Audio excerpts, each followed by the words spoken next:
नमस्कार, बहुत स्वागत है आपका। आप देख रहे हैं रिपब्लिक भारत और ईवीक्स का स्टूडियो में आपके साथ मैं हूं सलोनी श्रीवास्तव। मेरा बड़ी खबर से बुलेटिन की शुरुआत करेंगे। इस वक्त की बड़ी खबर उत्तर प्रदेश की राजनीति से जुड़ी हुई। आपको बता दें, ओपी राजभर और एआईएम के बीच दरार की खबर मिल रही है। इस वक्त का ये बड़ा अपडेट देखिए, कल ही मुलाकात हुई थी और आज राजभर और ओवैसी में दरार पड़ती नजर आ रही है। इस वक्त की ये बड़ी खबर यूपी महासंग्राम से जुड़ी हुई, जहां बता दें कि ओपी राजभर और ओवैसी में दरार दिखाई दे रही है। कल ही दोनों नेताओं की मुलाकात हुई थी और आज ये जानकारी मिल रही है, दरार पड़ती नजर आ रही है। वजह क्या है बता दें आपको, राजभर समाज नाराज है ओवैसी से और ओपी राजभर ओवैसी के साथ नजर आ रहे हैं। ऐसे में नाराजगी बढ़ती जा रही। चादर चढ़ाने के बाद आरोप लगे हैं कि उन्होंने अपमान किया है महाराजा सुहेलदेव का। हमारे साथ उत्तर प्रदेश बीजेपी के मंत्री अनिल राजभर सीधे जुड़ रहे हैं, उनका रुख करेंगे। सर, बहुत स्वागत है आपका रिपब्लिक पर। सबसे पहले आपसे ये समझना चाहेंगे, जो आरोप लगाए गए हैं आप लोगों की तरफ से, किस बात को लेकर आपको लगता है कि राजभर समाज में नाराजगी है? जरा विस्तार से खुलकर अपनी बात रिपब्लिक भारत पर रखिए। नहीं, राजभर समाज सिर्फ नाराज ही नहीं है, पूरी तरीके से आंदोलित है। इससे बड़ी कोई बात नहीं हो सकती। राष्ट्रवीर महाराजा सुहेलदेव, चक्रवर्ती सम्राट, हिंदू धर्म की रक्षा करने वाले, एक हमलावर, एक आक्रांता को सबक सिखाने वाले देश के महापुरुष राष्ट्रवीर महाराजा सुहेलदेव राजभर जी का अपमान कल बहराइच की धरती पर ओवैसी और ओम प्रकाश राजभर ने किया है।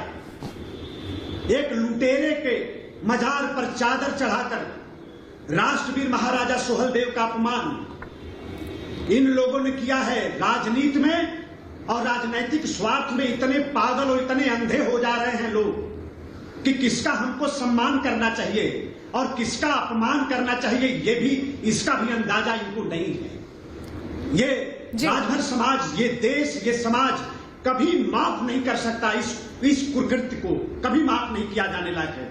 ये राष्ट्र जो द्रोह जैसा गुनाह है, उससे भी बड़ा गुनाह ये है। एक आक्रांता जिसने लाखों हिंदुओं को मारने का, जिसके सर पर गुनाह हो, आरोप हो, देश पर हमला करने का जिसके ऊपर आरोप हो, मां बहनों की इज्जत को लूटने का जिसके ऊपर आरोप हो, उसका सम्मान ये करेंगे दोनों लोग। इसको कभी देश माफ नहीं कर सकता। अनिल राजभर जी, आपको याद होगा कि ओपी राजभर ने एक फॉर्मूला रखा जिसमें उन्होंने बात की कि 5 सीएम होंगे, 20 डिप्टी सीएम होंगे। उन्होंने ये, जब कल मुलाकात हुई तो खुलकर ये बात कही कि मुस्लिम चेहरा भी हम बनाएंगे। क्या ये कोड ऑफ कंडक्ट का, जो चुनाव के कोड ऑफ कंडक्ट होते हैं, उनका उल्लंघन नहीं है? क्या ये सिर्फ एक वोट बैंक को अपनी ओर खींचने की कोशिश नहीं है? जरा बताइए। ये पहली बार नहीं कर रहे हैं।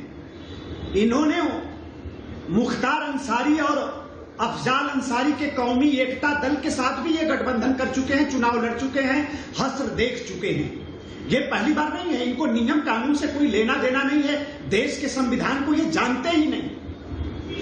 अगर देश के संविधान को जानते तो देश के महापुरुषों का, राष्ट्रवीर महाराजा सुहेलदेव का अपमान करते क्या बहराइच में? इनको न संविधान से लेना देना, न नियम कानून से लेना देना। अपनी राजनीति की रोटी इनकी कैसे पक सके, ये उसका हमेशा प्रयास करते रहते हैं। लेकिन राजभर समाज अब ऐसे लोगों को अपने बस्तियों में घुसने भी नहीं देगा, घुसने नहीं देगा। इससे बड़ी कोई बात नहीं हो सकती है।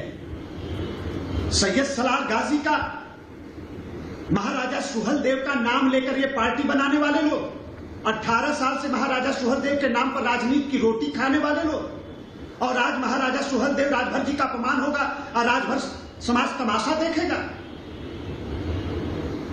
कभी माफ नहीं करेंगे हम। समाज कभी माफ नहीं करेगा, ये देश कभी माफ नहीं करेगा।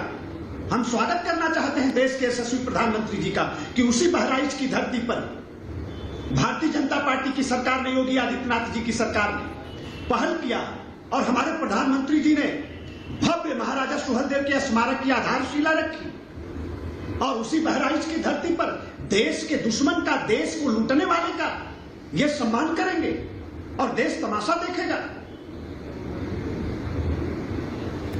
अनिल राजभर जी, जो स्थिति बन रही ये है, कभी होने नहीं दिया जाएगा। अब ऐसे जी अपनी बात पूरी करिए। हाँ जी, आप बताएं, आप पूछें। देखिए, 10 दलों का गठबंधन बनाने की बात हो रही है। आपको याद होगा कि 2014 में क्या स्थिति हुई थी, बीजेपी वर्सेस ऑल की स्थिति खड़ी करने की कोशिश की गई थी। ऐसा दावा कम से कम ओपी राजभर कर रहे हैं कि जो 10 दल आएंगे वो भारतीय जनता पार्टी को उखाड़ फेंकेंगे। उसको लेकर क्या कहना है? इस तरह का बहुत प्रयास हुआ है। भारतीय जनता पार्टी, हमारा संगठन, हम सब लोग मिलकर, ये सब लोग एक साथ हो जाएं तब भी हम लड़ने का मन बनाए हैं। हमारी तैयारी इस तरीके से है। अभी उत्तर प्रदेश के अंदर यही लोग कहा करते थे कि राजनीतिक, देश का सबसे बड़ा राजनीतिक गठबंधन 2019 के लोकसभा के चुनाव में, हसर क्या हुआ? ये गरीब, ये पिछड़े, ये कमजोर, ये राजभर, ये बिंद, ये बियार, ये केवट मल्लाह, ये प्रजापति कुंभार, ये सारे गरीब बहुत अच्छी तरीके से जानते हैं ऐसे ठगहारों को, ऐसे धोखा देने वालों को। और इसीलिए आज की तारीख में प्रधानमंत्री जी ने जो नारा दिया, सबका साथ सबका विकास, उस पर विश्वास कर सबका सब गरीब मिलकर भारतीय जनता पार्टी के परचम को बुलंद करने का संकल्प ले चुका है। ये लोग कहीं टिकने वाले नहीं है। ये अपने अस्तित्व की लड़ाई लड़ने वाले लोग राजनीति में कैसे जिंदा रह सकें, इसका ये प्रयास कर रहे हैं। और प्रयास करते करते इस सीमा को पार कर गए कि देश के दुश्मनों का, देश के लुटेरों का सम्मान, जिससे राजभर समाज की लड़ाई हुई, जिससे महाराजा सुहेलदेव की लड़ाई हुई, उसका ये सम्मान लगे करने। जी अनिल राजभर जी, क्योंकि आप उसी एरिया से आते हैं और आपका प्रभुत्व है और आपसे आपके समर्थक कहीं ना कहीं उम्मीद कर रहे होंगे कि आप अपनी आवाज बुलंद कर रहे हैं, तो क्या अब कोर्ट का भी रुख करेंगे? अगला स्टेप क्या होगा अनिल राजभर का इस पूरे प्रकरण के बाद? मैं जाऊंगा बहराइच, और बहराइच जनपद का मैं प्रभारी मंत्री भी हूं। हमारे मुख्यमंत्री जी ने वहां बनाया है। मैं जा रहा हूं बहराइच। अब पूरे उत्तर प्रदेश के अंदर घूमकर, पूर्वांचल में घूमकर, राजभर समाज की बस्तियों में जाकर नौजवानों को खड़ा करके, जो राजभर समाज के हमारे पुरखे, हमारे पूर्वज, हमारे महापुरुष का जो अपमान ओवैसी और ओम प्रकाश राजभर ने किया है, नौजवानों को लाम बंद करके ऐसे लोगों को राजभर समाज की बस्तियों में घुसने नहीं दिया जाएगा। ऐसे लोगों की राजनीति की दुकान हमेशा हमेशा के लिए बंद कर दी जाएगी। अनिल जी, अभी कुछ देर पहले अखिलेश यादव बोल रहे थे, उनसे सवाल पूछा गया असदुद्दीन ओवैसी को लेकर, उन्होंने उस सवाल को आगे बढ़ा दिया, जवाब देने से बचते नजर आए। क्या ये एक कंसेंसस चल रहा है दबी छुपी जुबान में बीजेपी के अगेंस्ट? नहीं, देखिए, ये ओवैसी और अखिलेश यादव में बहुत फर्क नहीं है। बड़ा मैं स्पष्ट करना चाहता हूं, जब समाजवादी पार्टी की सरकार आई है, आज ओवैसी गए चादर चढ़ाने, और जब समाजवादी पार्टी की सरकार उत्तर प्रदेश में बनी और चली, तब सैयद सलाम मसूद की मजार को रोशन करने का पाप समाजवादियों ने भी किया है। अखिलेश ओवैसी में बहुत फर्क नहीं है, हम लोग बहुत अच्छी तरीके से जानते हैं। और वहीं पे महाराजा सुहेलदेव को एक माला भी देने का काम कभी समाजवादियों ने नहीं किया होगा, अखिलेश यादव, मुलायम सिंह ने नहीं किया होगा।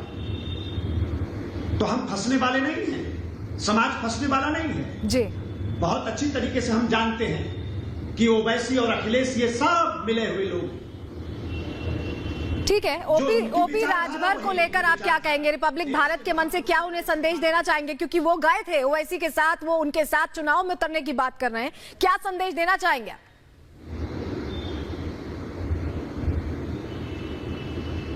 संदेश यही देना चाहूंगा कि राजभर समाज के गांव-गांव, बस्ती-बस्ती घूमकर समाज से माफी मांगे, महाराजा सुहेलदेव से माफी मांगे, जिनके नाम का सहारा लेकर पार्टी बनाकर समाज को लूटने का काम किया इन्होंने।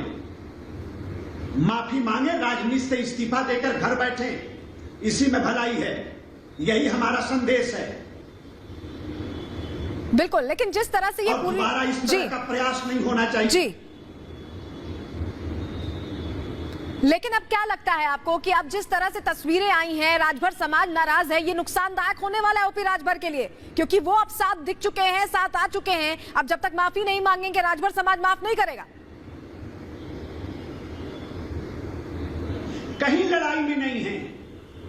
इन्होंने कहा लोकसभा के चुनाव में कि पूरे पूर्वांचल में अगर 2 सीट से ज्यादा भाजपा जीत गई तो हम राजनीति से इस्तीफा देकर घर बैठ जाएंगे।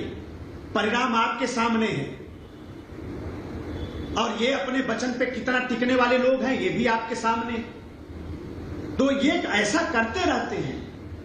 माफ करिएगा, बड़ा कड़े शब्द में मैं शब्द का प्रयोग करना चाहता हूं। इन लोगों को राजनीति से कोई लेना देना नहीं।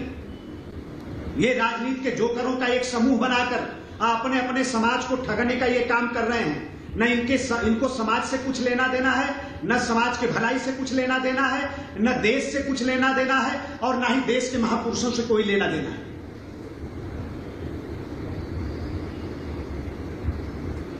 जी अनिल जी, जिस तरह की स्थिति अब बन रही है, अब आप लोग पूरे पुरजोर कोशिश करेंगे, मैदान में अब उतरेंगी। बीजेपी पूरी तरह से इलेक्शन मोड में आती भी नजर आ रही है, लेकिन जो ये एक फ्रंट बन रहा है बीजेपी के खिलाफ, जो बातें कही जा रही है, समाजवादी पार्टी भी मैदान में अब आ चुकी है, बहुजन समाजवादी पार्टी भी दिख रही है, मायावती प्रेस कॉन्फ्रेंस कर रही है। अब क्या रणनीति होने वाली है आप लोगों की इन चीजों से लड़ने के लिए? क्योंकि 10 दल अगर एक साथ आते हैं और आवाज बुलंद करते हैं तो बीजेपी वर्सेस ऑल वाली स्थिति होगी। नहीं, इस 10 दल के पास है क्या है इनके पास? जनता बहुत अच्छी तरीके से जानती है कि इनके पास है क्या। इनके पास कुछ नहीं बचा है। किसी भी परिस्थिति का सामना करने के लिए हम पूरी तरीके से तैयार हैं। किसी भी, सारे लोग एक हो जाएं, तब भी भारतीय जनता पार्टी की स्पष्ट बहुमत के साथ, प्रचंड बहुमत के साथ दोबारा 2022 में सरकार बनेगी। आप देखते रहिए।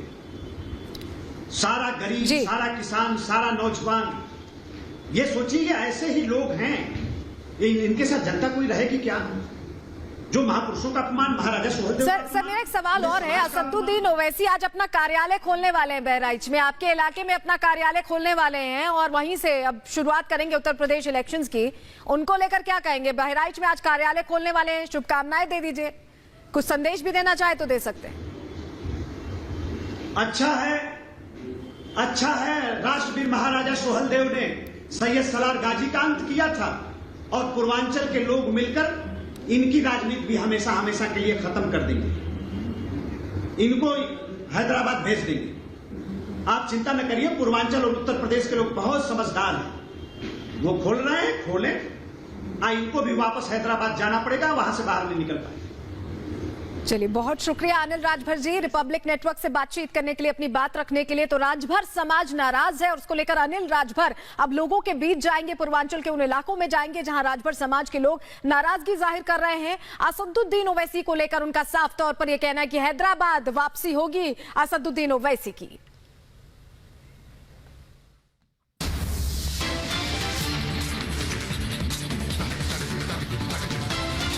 और चुनाव से